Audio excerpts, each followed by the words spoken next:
When creating a smile to replace a full arch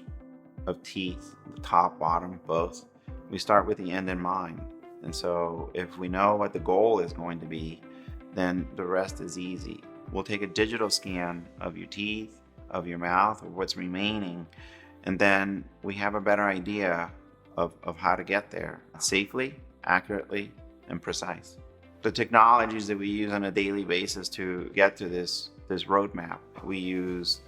a CBCT scan, we use intraoral scans, we use 3D printers, and then we'll use the latest software available that will bring those two together. And so what it does, it allows me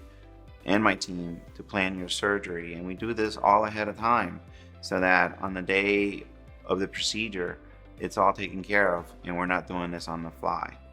So for somebody who is unsure of the process, I would say give us a call and we can walk you step by step of what is involved and how we're going to get you there so that you feel comfortable, you feel safe, and more importantly, you're going to meet your goal.